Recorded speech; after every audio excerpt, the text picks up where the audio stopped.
육군훈련소 연무대교회가 약 10년간의 건축 사업 끝에 새 성전 완공 감사 예배를 진행했습니다. 한국기독교연합이 창립 당시 사용했던 한국교회연합 명칭을 다시 사용하겠다는 뜻을 밝혔습니다. 대한예수교장로회 고신총회가 고려총회와의 통합을 기념하기 위해 통합기념교회를 설립했습니다.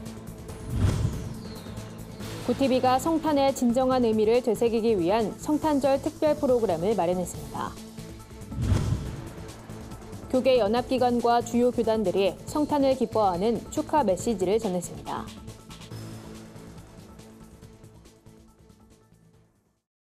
안녕하십니까. 구티비 뉴스입니다. 육군훈련소 연무대교회 새성전 건축이 우여곡절 끝에 마무리됐습니다. 교회의 노후화 문제로 새성전 건축의 필요성이 제기된 이후 약 10년 만인데요.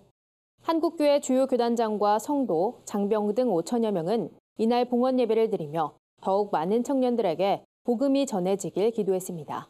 오현근 기자가 보도합니다. 충남 논산의 육군훈련소 연무대교회가 약 10년간의 건축 사업 끝에 당당히 새로운 모습을 드러냈습니다. 새롭게 지어진 연무대 군인교회는 5천여 장병들을 한 번에 수용할 수 있게 돼 그동안 지적돼 온 노후화와 적은 수용 인원 문제를 말끔히 씻어냈습니다. 하나님은 우리와 함께 하시는 교상으로 가장 중요한 증거와 상징으로 이 성전을 우리에게 허락하셨습니다. 그리고 이 성전 안에서 하나님의 백성들을 만나고 계십니다. 연무대교회 새 성전은 지난 2009년 군종 목사 파송 60주년을 기념함과 동시에 전국의 신병 교육대를 육군훈련소로 통합한다는 국방부의 국방개혁 발표로 건축 사업이 시작됐습니다. 하지만 천안함 폭침과 연평도 포격 사건 등으로 통합 계획이 전면 백지화되면서 새 성전 건축이 미뤄졌고 시공회사 선정에서도 유찰되는 등 우여곡절을 겪기도 했습니다. 총 200억 원이 소요된 건축 사업에 한국교회 성도들의 관심과 후원은 큰 도움이 됐습니다. 전국 425개 교회와 570개 단체, 9천여 명의 개인이 모금에 동참했고 성전은 국가의 기부 체납 형식으로 기증됐습니다. 이곳을 거쳐가는 청년들에게 복음을 전하고 그리스도께로 인도하는 데 최선을 다하겠습니다. 한국교회를 살리는 데 연무대 군인교회가 저희 군교회가 해야 될 사명을 시대적 사명으로 깨닫고 저희들 최선을 다해서 그 사명 잘 감당하겠습니다. 60만 국군 장병의 복음화를 위해 고 한경직 목사가 처음 시작했던 군성교는 이제 연무대교회 새 성전 건축으로 탄력을 받게 됐습니다. 매년 7만 명의 청년들이 세례를 받고 변화되는 만큼 군성교가 한국교회 성장에 더욱 힘을 보탤 것으로 기대되고 있습니다. 구티비 뉴스 오현근입니다. 한국기독교연합이 창립 당시 명칭인 한국교회연합으로 환원한다는 내용의 정관 개정안을 발의했습니다. 제8회기 첫 임원회에서 권태진 대표회장은 한국교회가 하나 되기 위해 노력해왔으나 결국 뜻을 이루지 못했다며 앞으로 연합기관을 무조건 하나로 통합하기보다 먼저 동질성을 회복하고 동행하는 데 주력할 것이라고 강조했습니다. 한기연은 창립 이후 한교연이란 명칭을 사용해오다 지난해 한교총과의 통합이 논의되면서 현재의 이름으로 변경한 바 있습니다. 한기연 관계자는 구티비와의 인터뷰를 통해 여러 차례의 통합 시도가 있었지만 이루어지지 않았고 한교총도 법인을 등록하는 등 통합이 어려운 상황에서 본래 명칭으로 환원하는 것을 회원들이 희망함에 따라 정관 개정을 발의한 것이라고 설명했습니다. 정관 개정은 실행위원회를 거쳐 오는 27일 군포 제1교회에서 열리는 임시총회를 통해 확정짓게 됩니다. 형제 교단이었던 예장 고신과 고려총회가 지난 2015년 통합하면서 기념교회를 설립한다는 소식 전해드렸는데요.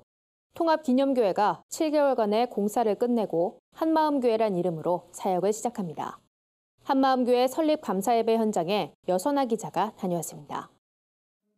지난 2015년 9월 예장 고신교단은 정기총회를 통해 고신과 고려교단의 통합을 결의했습니다. 2년 6개월이 지나고 통합을 기념하기 위해 올해 3월 통합기념교회 건립을 추진하고 기공예배를 드렸습니다. 공사가 시작된 지 7개월 만인 올해 12월 안양 만안구의 통합기념교회인 한마음교회가 세워졌습니다. 22일 한마음교회에서 설립 감사 예배가 드려졌습니다. 이날 설교를 전한 고신교단 총회장 김성복 목사는 오늘의 예배가 또 다른 통합의 출발점이 되길 바란다며 모든 영광을 하나님께 드린다고 전했습니다. 형제가 연합하여 동거하는 것이 얼마나 선하고 아름다우냐 했습니다. 한마음교회의 의의는 고신교회가 한국 기독교회의 새로운 통합의 물줄기를 트는 그런 주역이 되는 의의가 있습니다. 오늘 고신 고려의 통합이 바른 신앙을 가진 또 다른 교회들과의 통합하는 그런 하나의 좋은 선례가 되어서 한마음교회 담임 목사로는 이성용 목사가 선정됐습니다. 이성용 목사는 제2의 기념교회가 세워질 수 있도록 최선을 다해 헌신하겠다고 말했습니다. 가장 부족한 종이 담임교역자가 되었습니다. 최선을 다해서 주님의 몸된 교회 세우는 일에 땀과 눈물과 피와 같은 진액을 들여서 충성토록 하겠습니다. 축사를 전한 고신교단 목회자들은 통합의 열매인 한마음교회에서 예배를 드릴 수 있어 감사하다며 한마음교회가 이 땅의 희망이 되길 바란다고 전했습니다. 한마음교회 설립에는 교단 내 여러 교회들의 헌신이 뒷받침됐습니다. 특히 인근의 안양 1심교회는 건축 예산의 절반을 도맡아 모금에 적극 나선 것으로 전해졌습니다. 또 1심교회는 일부 교인들을 한마음교회로 파송해 교회를 세우는 일에도 앞장섰습니다. 한국교회 교단 통합을 기념하며 세워진 한마음교회, 한국교회 역사에 남을 만한 교회로 성장할 수 있을지 귀추가 주목됩니다. 구티비 뉴스 여선아입니다. 구티비가 성탄절을 맞아 진정한 성탄의 의미를 되새기기 위해 다양한 특집 프로그램을 준비했습니다. 먼저 성탄절 당일인 25일 오전 11시엔 여의도 순복음교회 이영훈 목사의 생방송 성탄 예배가 중계됩니다. 구티비를 통해 함께 예배를 드리며 성탄의 기쁜 소식을 나누는 시간이 될 예정입니다. 오후 4시 20분엔 금주의 말씀송 성탄 특집이 방송됩니다. 이번 특집 방송에선 성경 한 구절에 곡조를 붙여 소개했던 기존 방식에서 벗어나 아기 예수 탄생 당시의 상황을 낭독극으로 구성합니다. 낭독극 사이엔 흐름에 맞는 찬양이 삽입돼 재미를 더할 예정입니다. 이번 특집편에 소개될 찬양은 기쁜 날, 아기 예수, 예수님 얼굴, 우리는 동방박사입니다. 이어 26일 오전 9시 30분엔 지난 22일 방송돼 인기를 끌었던 매일 주와 함께가 시청자들을 찾아옵니다. 가수 진주가 전하는 구원의 확신과 하나님의 특별한 사랑 등 진주의 진솔한 신앙 이야기를 들어볼 수 있습니다. 교계 연합기관과 주요 교단들이 성탄절을 맞아 예수 탄생을 기뻐하는 축하 메시지를 발표했습니다.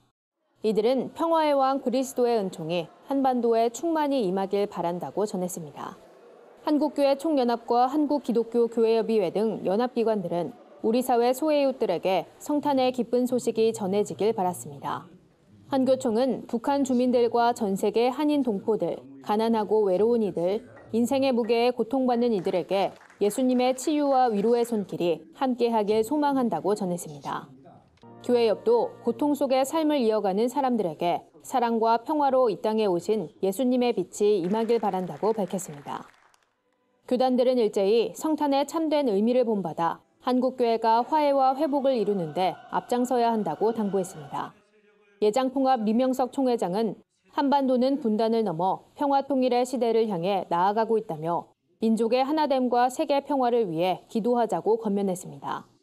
예장합동 이승희 총회장은 주님은 진정한 화해자이자 회복의 왕, 섬김의 왕이었다며 한국교회는 주님의 길을 겸손하고 묵묵하게 따라가겠다고 밝혔습니다. 오늘의 해외 주요 뉴스를 윤인경 기자가 전해드립니다. 구티비 월드와이드입니다. 백혈병을 앓는 한 소녀를 응원하는 크리스마스 카드가 전 세계에서 쇄도해 화제가 되고 있습니다. 미국 미시간주에 사는 13살 에마 로버츠는 지난 11월 말부터 4,500장 이상의 크리스마스 카드를 받았습니다. 한국을 비롯해 아이슬란드와 스웨덴, 멕시코 등 다양한 나라의 사람들이 보내온 건데요. 이 캠페인은 백혈병 진단을 받은 에마에게 용기를 주기 위해 시작됐습니다. 에마는 받은 카드를 베개 밑에 두고 잔다며 병마와 싸우는 사람이 나뿐만이 아니란 사실에 위안이 됐다고 말했습니다. 축구 전반전이 끝나자마자 경기장을 가득 메운 5만여 명의 관중들이 그라운드를 향해 인형을 던집니다.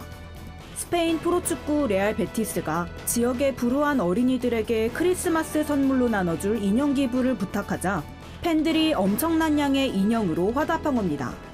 팬들은 경기장에 입장할 때 구단의 상징색인 녹색 산타클로스 모자를 받아 일일 산타로 변신해 인형 기부 활동에 동참했습니다. 레알 베티스는 경기가 끝난 뒤 SNS를 통해 오늘 행사를 영원히 기억하겠다며 여러분은 세계 최고의 팬들이란 감사 인사를 남겼습니다.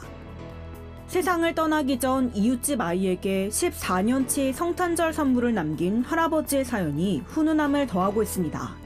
영국 웨일스주에 사는 오웬 윌리엄스 가족은 얼마 전 옆집에 사는 83살 켄 씨를 하늘나라로 떠나보냈습니다. 하지만 켄 씨는 생각지도 못한 방법으로 윌리엄스 가족을 다시 찾아왔는데요. 크리스마스를 며칠 앞두고 켄 씨의 딸이 찾아와 깜짝 선물 꾸러미를 전하고 간 겁니다.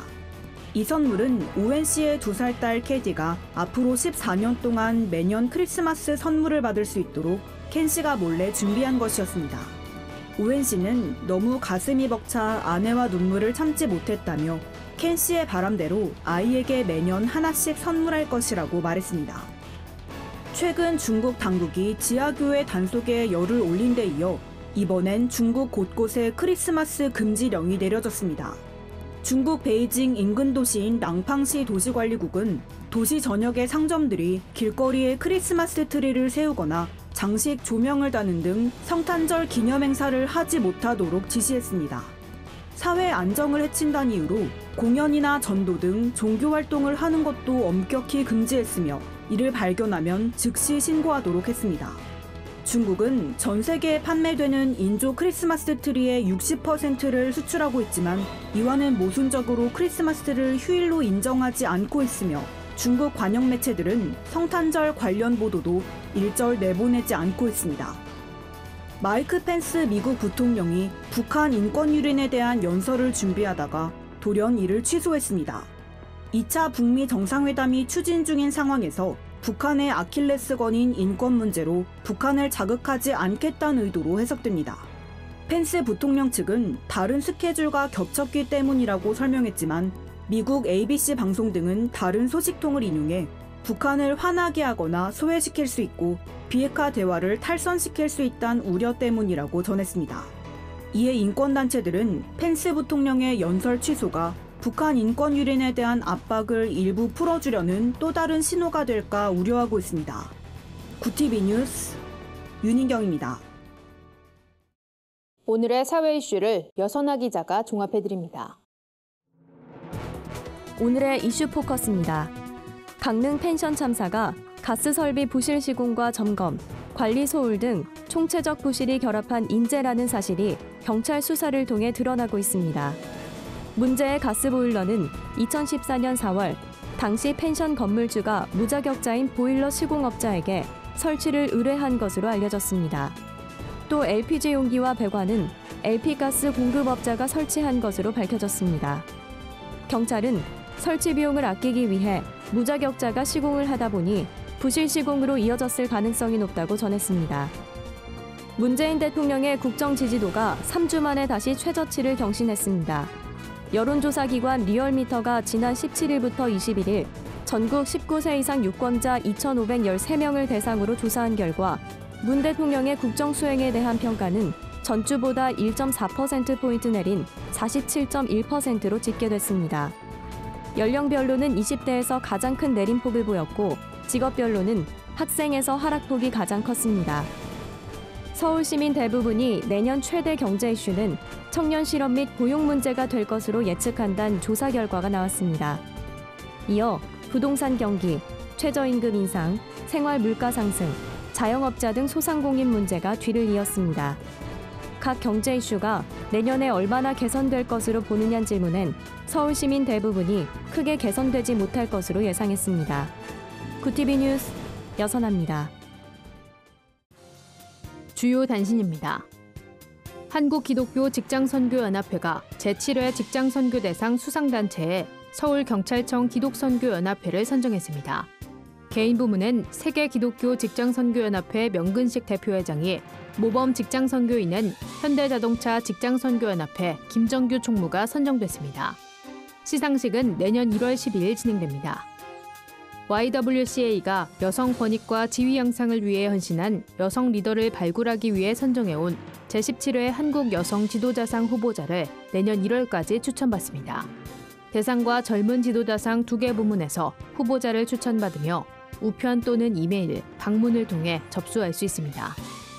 한국기독교 대안학교연맹이 내달 2일부터 4일까지 제19회 기독교 대안학교 컨퍼런스를 개최합니다. 충주 켄싱턴 호텔에서 열리는 이번 컨퍼런스에선 학생 맞춤형 교육과정의 실제, 하나님의 뜻을 품은 학급 경영 멘토링 등 10여 개의 현장 중심적 강의가 마련됩니다. 전북 기독교 성지와 사업추진협의회가 전주시 기독교 근대 역사기념관을 설립합니다. 역사기념관은 지하 2층, 지상 4층 규모로 건축되며 80억 원의 사업비가 투자됩니다. 기념관 설립은 전북 선교 125주년을 맞이해 추진됐으며 전북의 기독교 역사를 한눈에 볼 수 있는 장소로 사용될 예정입니다. 이상으로 뉴스를 마칩니다. 구TV 뉴스는 인터넷 신문 데일리 굿뉴스를 통해서도 보실 수 있습니다. 시청해주신 여러분 고맙습니다.